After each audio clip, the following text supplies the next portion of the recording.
Good morning and welcome to Red Sea Roundup. I'm your host today, Gene Wilhelm. Later on, we'll have Jeff Paradowski joining us as a guest. He will be talking about profession as ministry. There are a lot of things going on in the Brazos Valley, and it's interesting, too. I heard today that we're about halfway through summer vacation, and school will be starting in about 6 weeks. That's really hard to believe. My kids are moaning. I'm like, school's almost here. And they don't like to hear that. I'm just messing with them. But I bet that Darby is more than happy to have school start again. Oh, we're good either way. The kids are a little bit bored, which is about where they need to be halfway through the summer. And so we're trying to keep them busy with positive activities. And, you know, if they get bored, I know a toilet that needs to be cleaned. No. I'm good. So. Yes. Somehow, certain things that keep children busy are not as attractive as others. Yeah.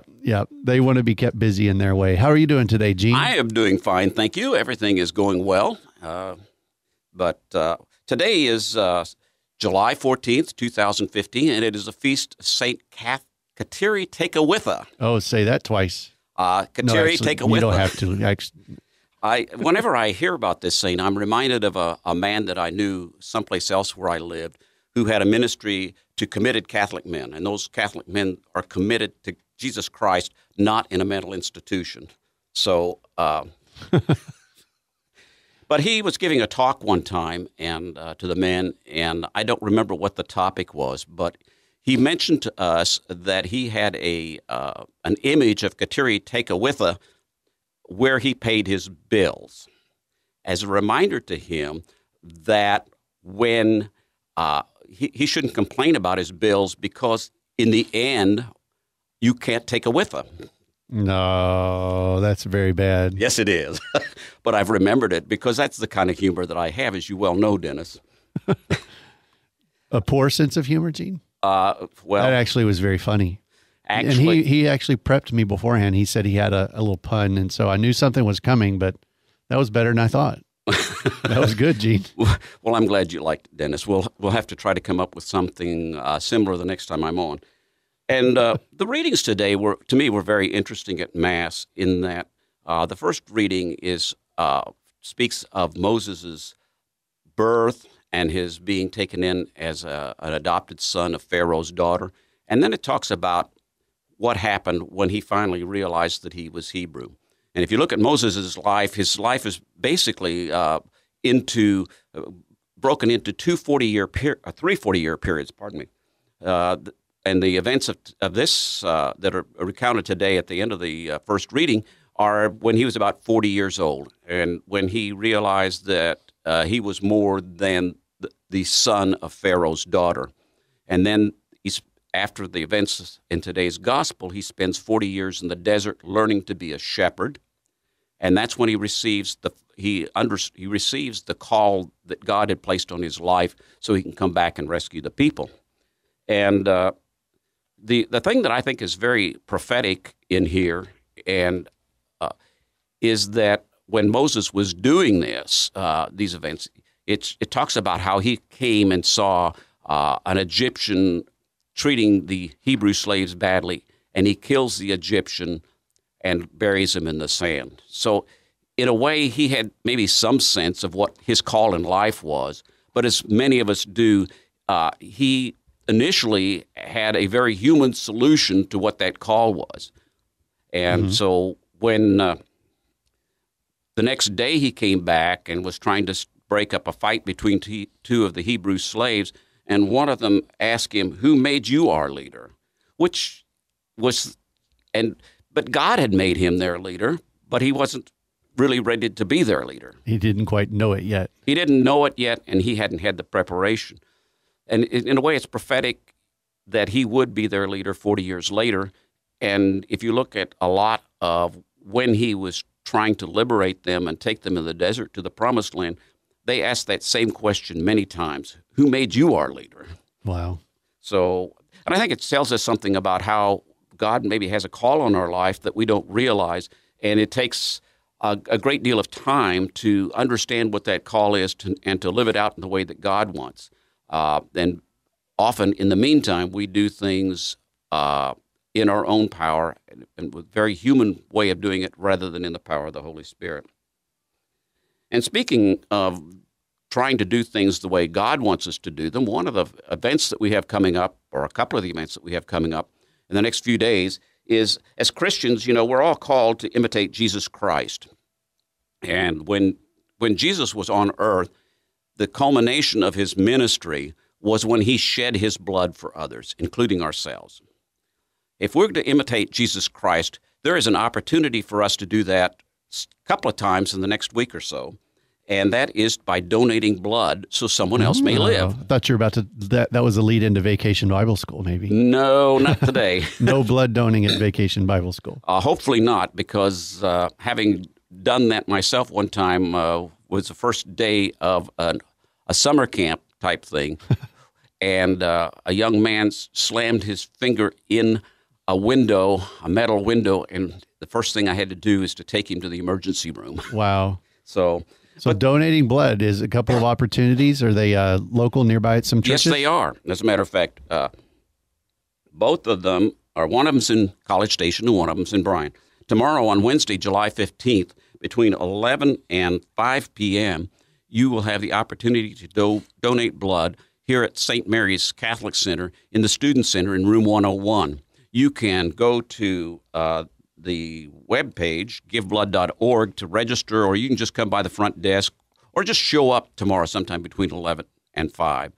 Then the second time that you have an opportunity to do this is Sunday, July 18th, between 8 and 2 p.m. in the Parish Activity Center at St. Joseph's Catholic Church.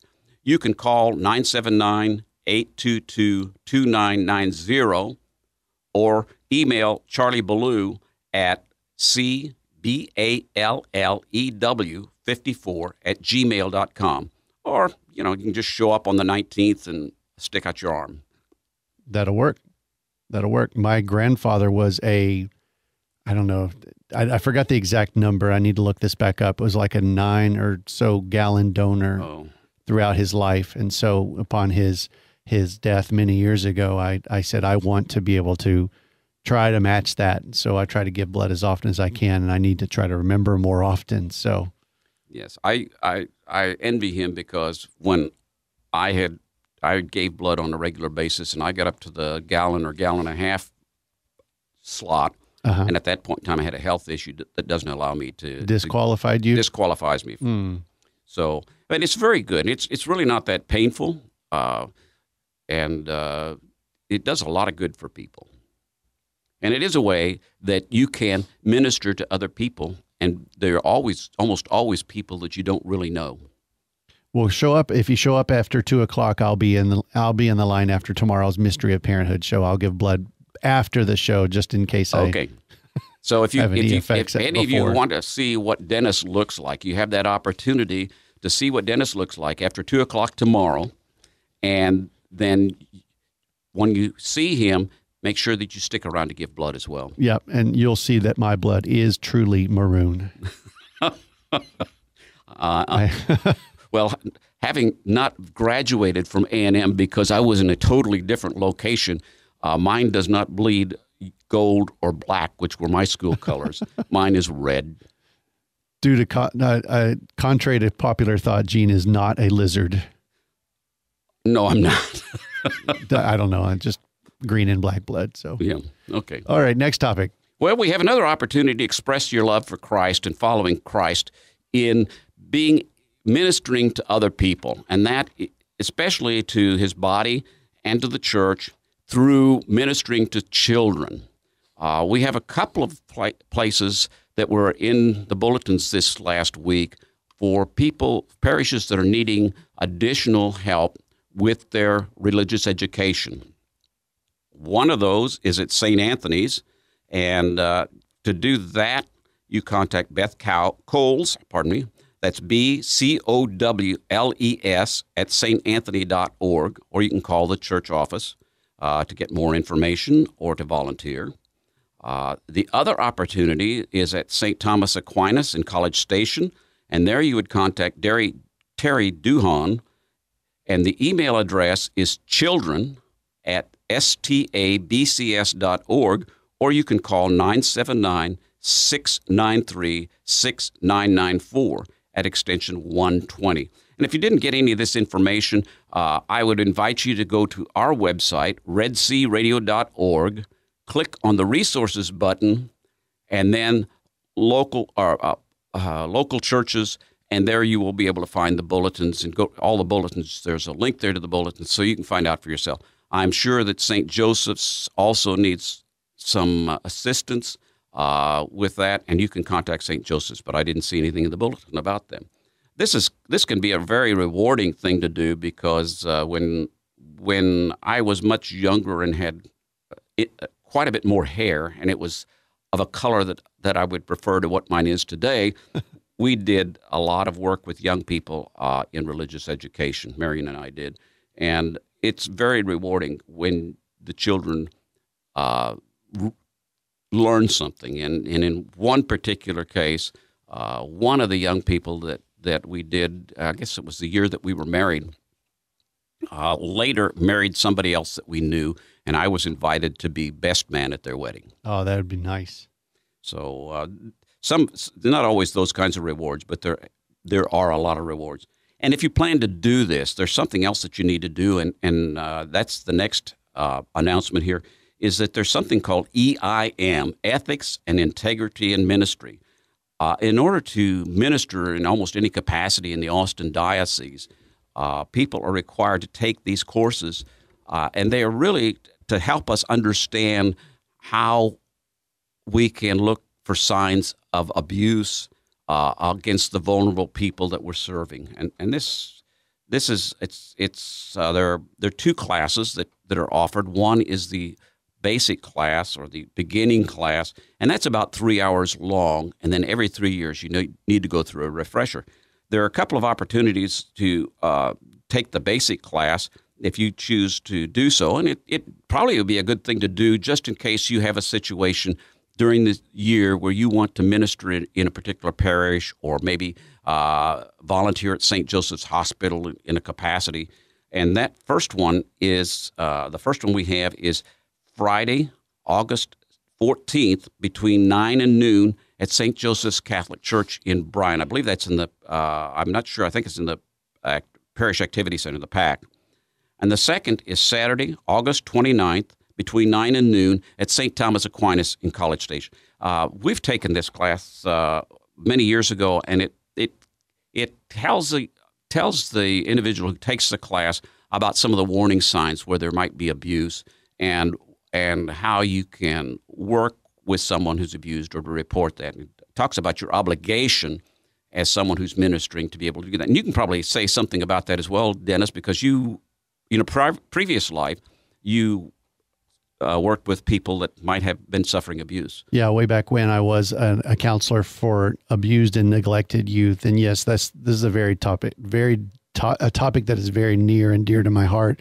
Protecting children is a lot more than just protecting the church and protecting the diocese from potential lawsuits. It's about protecting children, and so as a result of a lot of things that happened back in the past, a lot of these types of programs have been set up in the diocese, and our Austin diocese is one in the nation that has taken the lead with our former Bishop Gregory Amond in this very topic. And so this is something that's very important for everyone to go through on a periodic basis. And I am actually due for my refresher. So I will be at one of these refresher classes coming up that I think you're about to mention. And there are 3 of them that are coming up. And I know that these are in the future, but make plans now. The refresher classes are Thursday, August 6th, between 7 and 8:15 p.m.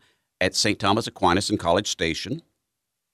Thursday, August 13th, between 10, I says Thursday, but I'm not, I have to recheck the date on it. Anyway, it's August 13th, between 10:35 and 11:45 a.m. at St. Joseph in Bryan. And Thursday, August 3rd, 7 to 8:15 p.m. at St. Thomas Aquinas in College Station. It's not St. College Station. No, not yet. August 13th is a Thursday. Okay, so that one's in the morning if that fits into your schedule. And it's that one, it's about an hour and 15 minutes long, and it's just to remind you of all the things that are done and to get yourself recertified. Speaking of volunteer opportunities, there's another one that is happening out of St. Mary's, and volunteers go to the Twin City Mission in Bryan once a week on Mondays. And this is an opportunity if you're wanting to serve the poor and don't know how to do it. This would be a pretty easy way to do that. And they go there, and take a lunch and have a Bible study and lead the discussions with the homeless. Now, the group meets at St. Mary's at 5 p.m. every Monday to make sandwiches for lunches for the homeless, and then to carpool to the mission. They return around 7 p.m. Back to St. Mary's. If you want more information on this, contact Justin Krager, and his email, and I'm going to spell his last name because it isn't spelled like it sounds. It's Justin, Justin, Krager, Kroeger, at sbcglobal.net. Again, that's Justin Krager, Justin Kroeger at KRO. I'm saying Kroeger. As in my ethnic background, it would have been called a schöne deutsche Name, a beautiful German name. So that's going on, and if you feel led to do that, it's a pretty painless way to be able to minister to the poor. Also, if you want to help support St. Joseph's Catholic School, you have an opportunity to do that for the 28th Annual St. Joseph Golf Classic. It's being held on Monday, August 3rd at the Phillips Event Center at Briarcrest. That's the old Briarcrest Golf Club. And to register your team or to commit your sponsorship, you can go to stjosephschoolbcs.org/golf tournament, or you can call Kyle in Cardona at 979-822-1571. They're having a party the night before. We won't say the location because we don't want to promote any specific business location, but call Kyle if you want to know about the party the night before. I'd forgotten to mention that. That's in Bryan. Yes. So that's an opportunity to have fun and without having to get hot and sweaty. There's another thing that's happening here at St. Mary's, and I think it's this Friday, and this is there's a married couples movie night, and this is this Friday, July 24th, between 6 and 9 p.m. at St. Mary's Activity Center, and they're going to be watching a movie called The Song, which I asked somebody about that recently, and it's a little bit like the movie Fireproof, if any of you have seen that. And they say it's better than Fireproof. And there will be a potluck dinner. And for more information on this or to get your reservation in, contact Carrie Schumann. And the email address for that is MET, Marriage Enrichment Team, MET@aggiecatholic.org. Now, they will provide babysitting, but there is a $5 donation requested to pay the babysitters. Here's another item that is coming up. And this one's August 20th, so this is a ways off.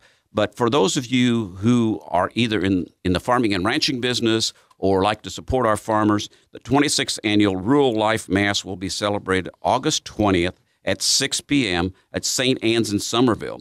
Bishop Joe Vasquez will celebrate the Mass, which is sponsored by the Austin Diocesan Council of Catholic Women. This Mass recognizes the hard work of our farmers and ranchers and gives thanks to the Lord for a good harvest. Dinner will be served after Mass. The information I had didn't say whether there was a charge for the dinner or not. But I'm sure if you called St. Anne's in Somerville, they would have that information. There are a number of retreats upcoming at Cedar Break Retreat House. I would suggest that including one on Mary and the Bible, Women of the Bible, of the New Testament, prayer and temptation, and basic Bible basics. For more information, just go to austindiocese.org and click on the Ministries button, or email cedarbreak@austindiocese.org, or you can call. I've got the number wrong, so I won't give you that number. I know it's wrong.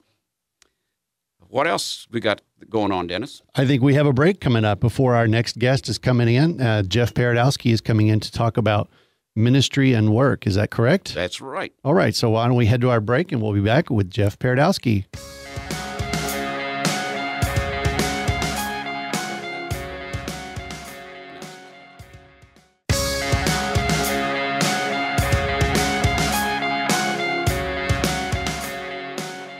Welcome back to Red Sea Roundup. This is Gene Wilhelm, and we have joining us right now Jeff Paradowski. Jeff, are you there? Yes, sir. Good morning. Good morning. I am so happy to have you on the show. You and I met a number of years ago at a men's event, and as I recall, I invited myself to a Bible study that you were doing with some other men. Yeah, that's right. That was a talk or a gathering over there at St. Mary's on a Saturday morning, as I recall. Yes, and I think Abramovitz, I can't remember his first name, was there as a guest, and somebody that I'd known many years ago, Paco Gravelides. Yeah, from crossing the goal. Yes, crossing the goal. So that's right. A funny story, Gene. You kind of came up to me afterwards. I'd mentioned that Bible study that I had actually been asked to participate in. I think Sean Carney and Mark Spearman originally spearheaded that, and you came up as this meek and mild and humble man that said you were looking for a Bible study group and asked if you could participate. And lo and behold, it turns out you're a Bible scholar and now lead the Bible study. So it was kind of funny how things turned out, and it's a blessing to have you there on Mondays at St. Mary's at noon. Yes, and any man that's listening is more than welcome to come. You can bring a lunch if you want. And Jeff, your official job at that Bible study is what? My official job is to be the brunt of everyone's jokes and to provide a little levity for the group. So I'm happy to do that. Plus, you also have a job at the end of the Bible study. That's right. It's 1 o'clock, Gene. That's to let Gene know and everyone in the group that it's 1 o'clock, and we all have busy lives to get back to. Yes. So we end promptly at noon every Monday. Yes. Jeff, I appreciate your kind words. When you got to know me, you realized I really wasn't meek and mild, didn't you? I realized what now? I'm not really meek and mild and humble. Actually, you are. It's a joy to get to know you and to see you guys on Monday, and it really is great preparation for Mass the following Sunday by covering the readings that we're going to have each Sunday. But we're not here this morning to talk about men's Bible study. We're here to talk about profession as ministry. And Jeff, you are an attorney, and many of our listeners have probably seen you on TV in some of your ads for your practice, as well as some of the things that you do around Christmas time. Jeff, could you tell us a little bit about how you decided to become a lawyer or an attorney, and have your reason for being an attorney changed over the years? Oh, absolutely. I didn't plan on becoming an attorney. I had gone to school at college at Texas A&M. I was a marketing degree. My father had a business up in the Dallas-Fort Worth area, and I felt like I would go to work for him in sales. I never took college seriously, Gene, to be quite honest and frank. I made B's and C's and just kind of skidded through, and it wasn't until early in my senior year that friends of mine were landing jobs with large accounting firms and big corporations that I kind of realized that there was a purpose for me being there at Texas A&M, and that was to get a good education and a good degree. And I truthfully felt like I'd kind of squandered that. By God's grace, I had landed a job with Kraft Foods selling cheese. But before I went into that job, I decided that I was going to go to law school. And I'm embarrassed to tell you that it was because of Arnie Becker on L.A. Law. Well, that's okay. God uses all sorts of strange means to get us where he wants us. Yeah, he was a guy on the show. If you remember him on the show. You have to remember that I'm considerably older than you are, and some of my memories have disappeared. Well, I graduated from Texas A&M in 1988, and it was a popular show. Yes. and he was a family lawyer, and he was very good at what he did. He didn't necessarily have a strong moral compass, but he lived lived in the fast lane, was successful, and that was appealing to me, and glamorous, seemed to be glamorous to me. And so I had decided I was going to go to law school, but I needed a break from school. And so I went to work for Kraft Foods for 1 year. It was a wonderful job. And but I got into law school, and I had matured at that point, really took law school seriously. I jumped in, and I loved it. I did well, and I went to work for a large law firm in Dallas, and you worked yourself to death. I did. I didn't have a whole lot of client contact. I spent most of my time in the library. They were long. Everything was about billable hours and making partner and getting ahead and making money. And I did that for about a year. Alec came along, our firstborn. I met my beautiful wife, Becky, in law school. When Alec came along, the big city life and working long hours wasn't quite as appealing. And about that time, a friend of mine called me from College Station. I went to work for a small firm in College Station, a smaller town, great community. And I did that for about a year. And then a good friend of mine from law school called me, and he was living in Lufkin, Texas, doing personal injury work on the plaintiff side, which I had not done up to that point.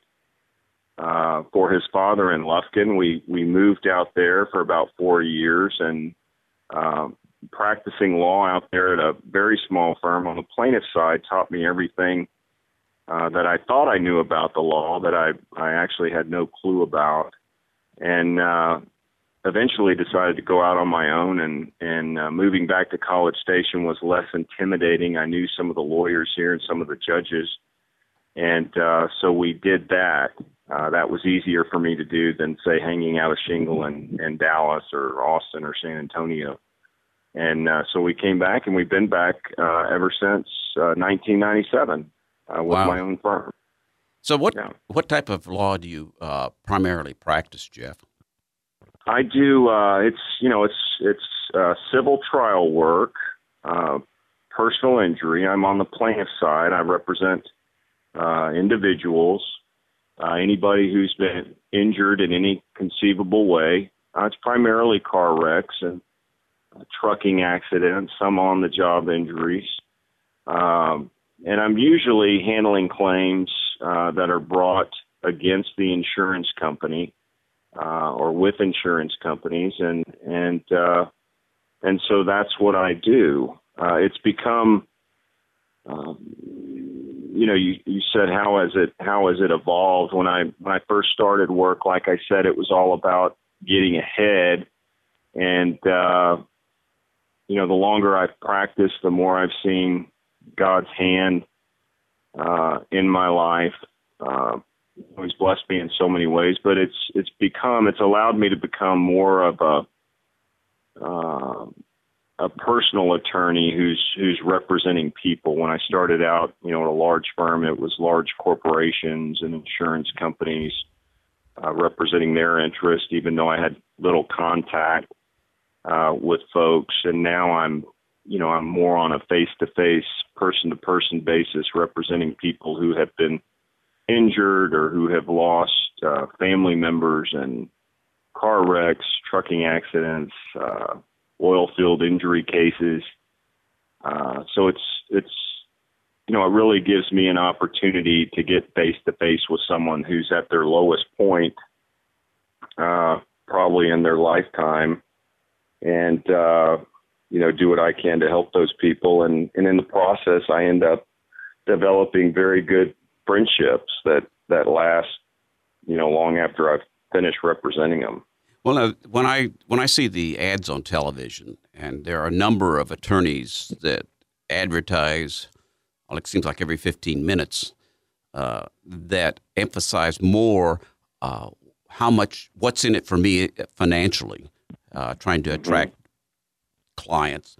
Your ads, on the other hand, seem to talk about, I'm here for you to do what I can for you. And there's never ever any mention about that I can get you gazillion dollars.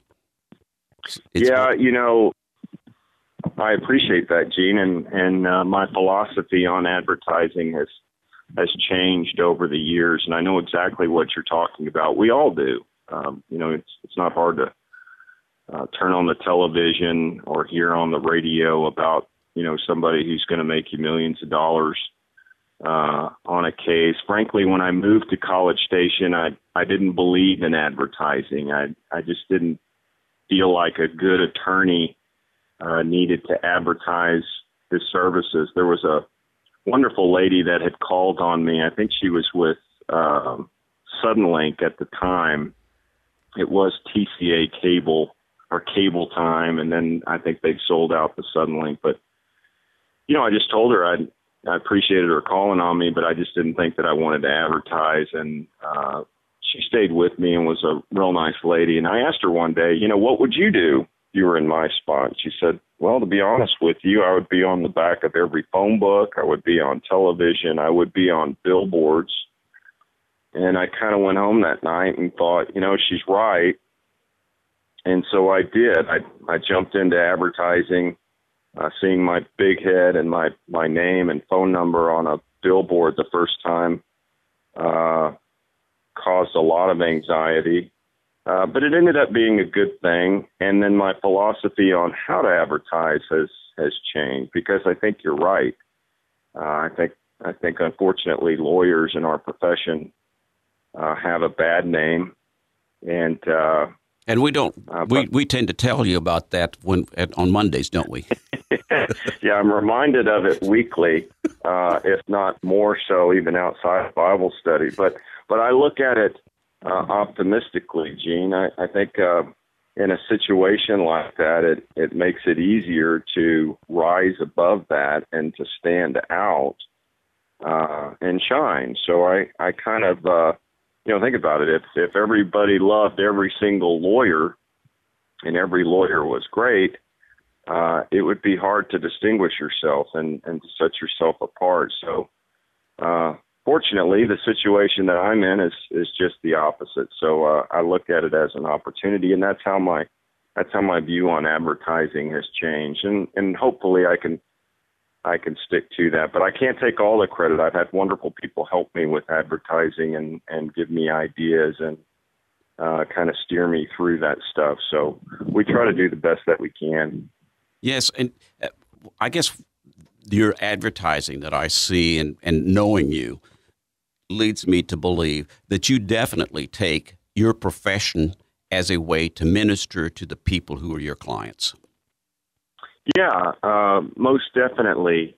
As I said, God's hand has been in it all the way. I see that ever more clearly every day. And doing what I do, I see people in the most, tragic circumstances. You get up and you read a story in the paper, about somebody who was killed in a car wreck out on Highway 30 or something, and you read it with your coffee and you go on to the next article and probably don't give two thoughts about it. I go to the office and that afternoon probably get a phone call from somebody associated with that story, and then either that afternoon or the next morning, I'm sitting face to face with someone who's lost their wife or their husband or their mother. A lot of times, I should say, a lot of times it may be a few weeks before I hear from somebody. But in any event, it's just become an opportunity to look at them and tell them that it's going to be okay. I'm going to take the legal worry and the legal process and the insurance claim handling process away from them and out of their hair.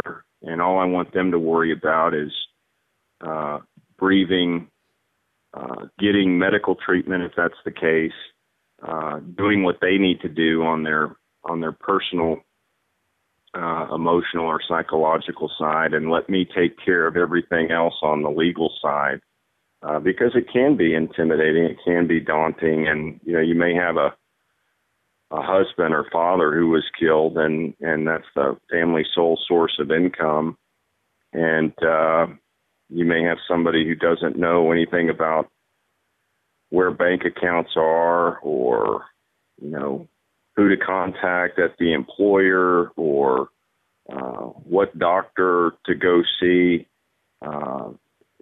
I can kind of help them navigate through all of that. And in the process, I can let people know I'm here for anything you need. If it's, here's my cell phone. If you got any problems or anything you need to talk about, just give me a call. I don't think there are many attorneys that would do that. Well, I don't know, but it's just comforting to people. I don't know, Gene. I could tell so many stories. It's just really neat. I mean, there's people I've represented back 10, 15 years ago that I still maintain contact with, and they've become. It's just an opportunity to form more friendships, and these are people that otherwise I likely would never cross paths with. So it's really neat in that regard. I'm sure when people come into your office and see the picture behind your desk, that generates some comments and additional opportunities to talk to them about things. And you might explain what that picture is. Yeah, it's a Rembrandt, a reproduction of the prodigal son. The parable of the prodigal son who goes out and, he asks for his share of the inheritance from his father, his wealthy father, even before the father dies. And he goes out and squanders it. And, I think he's living with the pigs and longing for what they eat when he comes to his senses and decides to go back and, beg for forgiveness from his father, and his father welcomes him with open arms and puts a nice coat on him, a ring around his finger, and kills the fatted calf. And it's just a wonderful parable. I came to realize that I had an opportunity in my office, my law office, to share my faith. We're all called to evangelize, to spread the good news, and most of us, including me, aren't comfortable directly communicating with somebody, asking somebody if they've been saved, like our Protestant friends like to do. But it's an opportunity to share my Catholic faith. So I have religious art. I've got Lazarus and the Rich Man, a big, beautiful painting that was on the cover of a missalette years ago. I have that in my lobby area. I've got a portrait or a painting of Thomas More, the patron saint of attorneys. I've got crucifixes, and it's a wonderful opportunity for people to come in and see that. And you can, like St. Francis says, you can preach without saying anything. So it's kind of nice. It's just a blessing and an opportunity. And I'm sure that has led to some opportunities also to minister to people in the sense that we normally think of maybe not necessarily leading them to Christ, or maybe bringing them back to some place that they sort of abandoned, some place where they might have been religious or whatever in the past, and their life has changed, and they've decided to leave Christ and His church behind.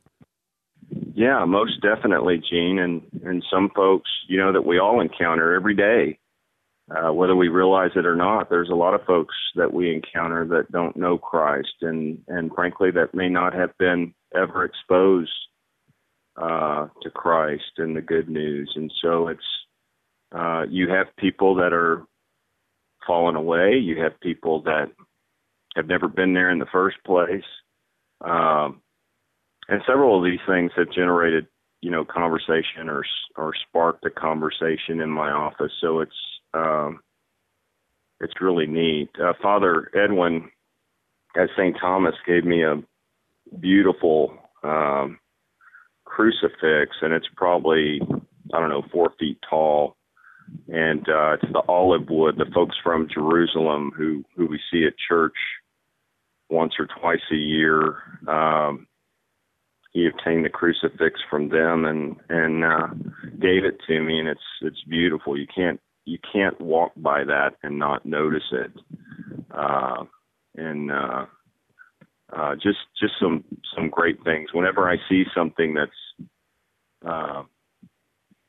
just eye-catching and affordable and above all Catholic, I try not to pass up the opportunity to get it and put it in my office. But having been at your office, it's not done in a way that is gaudy or pushy. Oh yeah, you're exactly right. I mean, you can't shove it in people's face, and there's a fine line too. You don't want to. Anyone who knows me knows the sinner that I am, but you can't put this stuff out there in a way that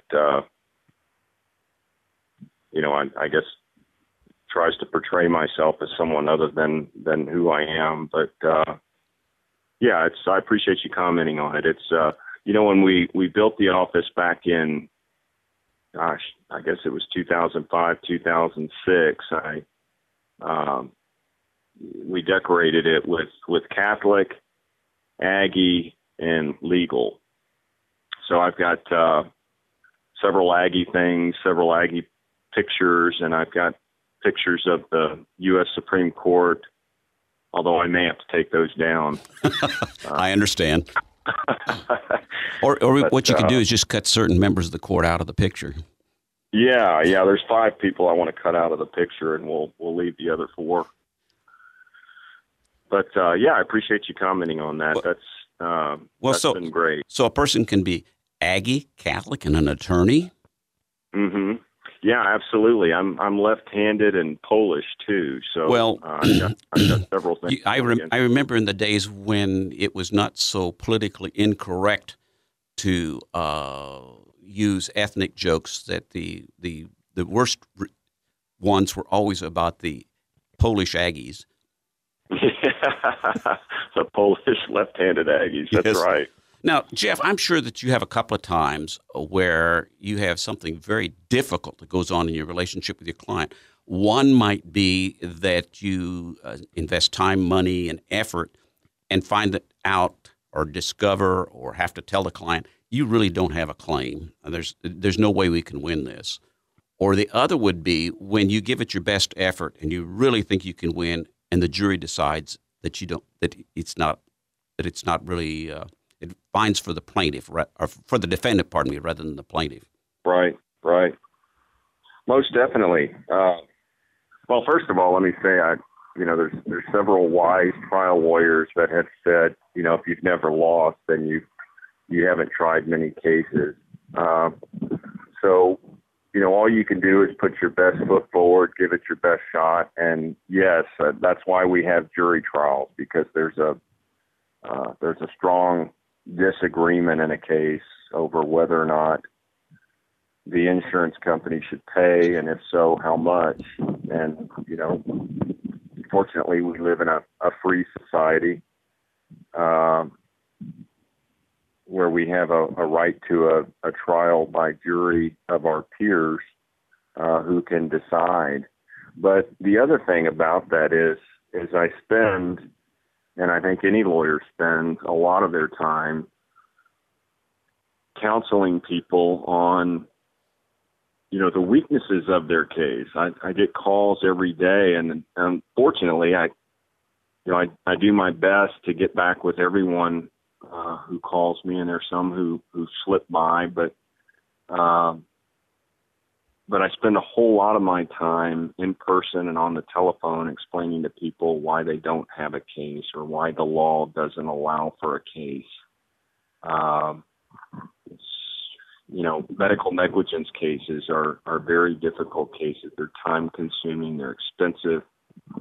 some of my best friends are doctors and nurses and hospital administrators, and I spend a whole lot of my time on the phone with people explaining to them why they don't have a case. And the good thing about that is Gene, is that, people don't know. They don't understand. They've never been confronted with the situation. So I'm able to educate, and explain the process to them and put their minds at ease. Most times, not always, but explaining to them, how difficult it would be. And so, I see that as a service to defendants and potentially liable parties. They don't know I'm doing that, but that's what I'm doing, and explaining to people how they don't have a case. You're able to.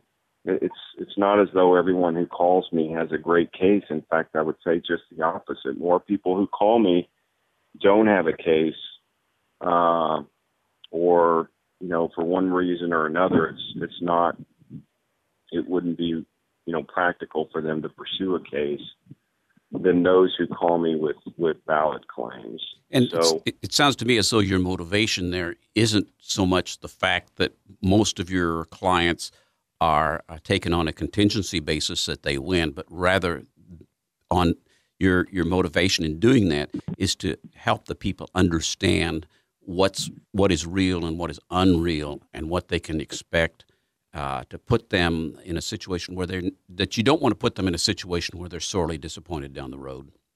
Oh, exactly. There's nothing worse, and unfortunately that happens out there where people are signed up right and left, and it's only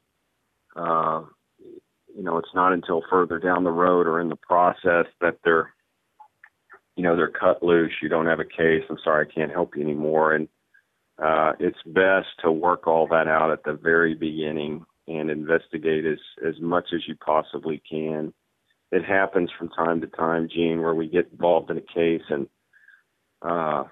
in the discovery phase of the case, where each side discovers the other side's claims and defenses, and there's an exchange of information and documents and everything you can imagine. Sometimes it happens in the discovery of the case that you realize the case isn't what you thought the case was. But most times you have a good feeling and have a good handle on that at the very beginning,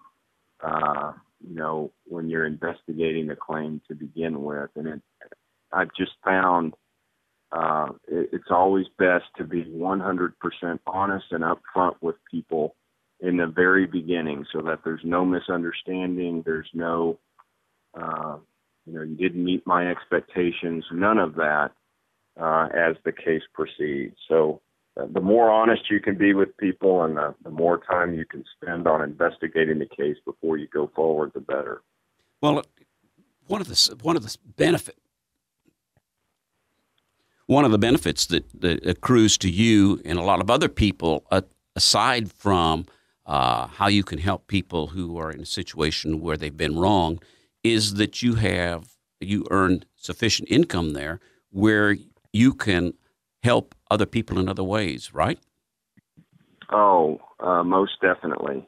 Yeah. I know one of the ways that you help is that you underwrite a program here on Red Sea Radio. Well, I do. And I don't know that. Do I underwrite your show, Gene? No, I think you do Mornings with Mother. Okay. We actually have you doing Drew Mariani show in the afternoon, and we appreciate it very much, Jeff. This is Dennis, by the way. Jeff has been supportive in many other ways, not just even financially. Jeff and Becky have both been very generous, but been big supporters of our station. A lot of people don't know our first offices were located in Jeff's building. And so, a lot of ways that they have been supportive of our community have been very beneficial to Red Sea Catholic Radio. And Jeff was on our board of directors for a while, just helping us and advising us as our secretary moving forward for a number of years until he recently stepped down to pursue other interests and be a benefactor in other ways. But we've constantly been a great they've been a great support to our Catholic radio station here. And so it's just encouraging to see someone that lives their Christian life as best as they can in their place of business. I think we all can in some ways. Another way, Jeff, that many people have probably seen you is at Christmas time, that you have a ministry there that you provide that isn't connected to any particular church. Yeah, that's the Christmas Bikes for Kids. And, yes. Dennis is as humble as a person as there is. That his words are very kind. God blessed me with an opportunity to meet Dennis and Christopher Cutsmode and Trey Cashin and others who shared an interest and a desire, a deep want for a Catholic radio station and Bryan College Station, and Dennis spearheaded that. I'll never forget, Dennis, our first trip out to Birmingham to the EWTN studios and to Mother Shrine in Hanceville. It's just a great trip. But the Christmas Bikes for Kids, that started out, Gene, as somebody from an elementary school, a Bryan school out on Highway 21 west of town, had called me and asked, just as a business owner, if I could afford some Christmas presents for 5 or 6 of the kids over there. And I said, sure. And one thing led to another, and we ended up driving some new bicycles over there. And, it was a neat deal, and we did that for 2 or 3 years. And just to see the joy, I can't remember, I'm at a loss for the principal's name over there, but she would bring me a photo album, with pictures and thank you cards and stuff. And I think we got up to 10 or 20 bikes, and we just saw, this is another one of those blessings that God put in my life. You wouldn't ordinarily see the joy that something like that was so simple would bring to somebody who wouldn't otherwise receive a bike. Maybe they wouldn't even get a Christmas present, which is just unfathomable to you or to me. But it was just an opportunity, and we decided to make it bigger. I think we started out with 50 Christmas bikes. I went over to the Bryan Super Walmart. God put Larry Beavers, the manager over there of the Bryan Super Walmart, in my path. He agreed to pay for or to donate half of the bikes. I think we started out with 50, so he donated 25. And not only that, he gives me a good discount on the ones that I buy, and he pays for the manpower to put all the bikes together. And, they organize them by male and female, by age and size of the bike, and we do the giveaway over at his store on Briarcrest. Yeah. Jeff, I'd like to continue on. Yeah. We're about out of time. Is there one last thing that you would like to say before we go? No, it's great being a part of your life, Gene, getting to know you and getting to know Dennis and have this great Catholic radio in our backyard, and I appreciate everything you guys are doing. Well, Dennis, I really appreciate you and all that you do and the influence you've had in my life, and to take the time from some family time to be able to talk with us by phone. Jeff, I'm sorry. I'm looking at the clock here. We appreciate you coming on the air, Jeff, and all of us, I think, can learn how to be better Christians at work. Thank you, Dennis, so much. Thank you, Jeff. Thank you, guys. Y'all have a great day. Don't work too hard. When you're choosing between the values of the world and the values of heaven, always round up.